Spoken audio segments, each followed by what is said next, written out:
As we told you yesterday, Lloydminster broadcasting legend Wes Saunders passed away last week at the age of 92. Wes was all about community and was well known around the region and beyond.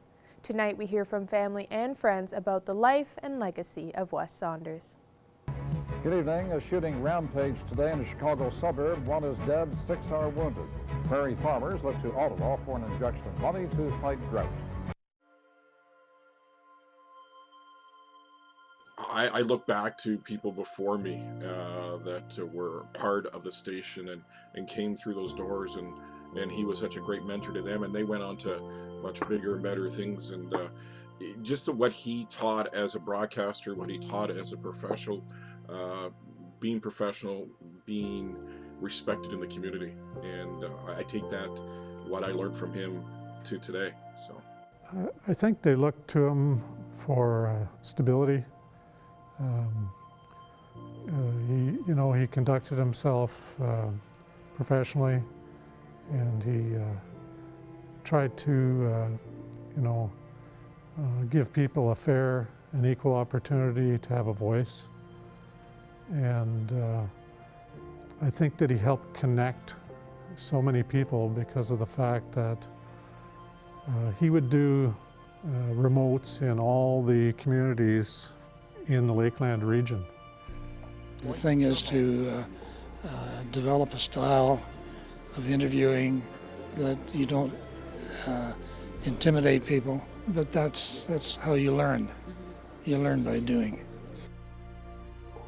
I'll never forget the time he had Peter Lougheed in the studio here, and he'd had a hectic week and hectic few days, and for some reason or another, with his introduction, he started with, "I have with me in the studio today, Peter," and he just lost it. He couldn't remember his last name, so a big breath, everybody's holding their breath, and all of a sudden, Peter Lougheed said, "Lougheed's the name," and they carried on the interview like there was nothing happening.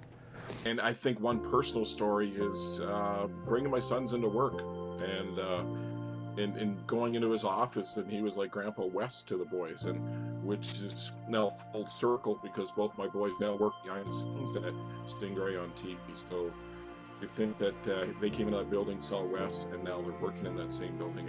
It's pretty neat. That's the news to the moment. Well, we're just 45 minutes away from Game 2 of the Stanley Cup Finals, and Brian has that story.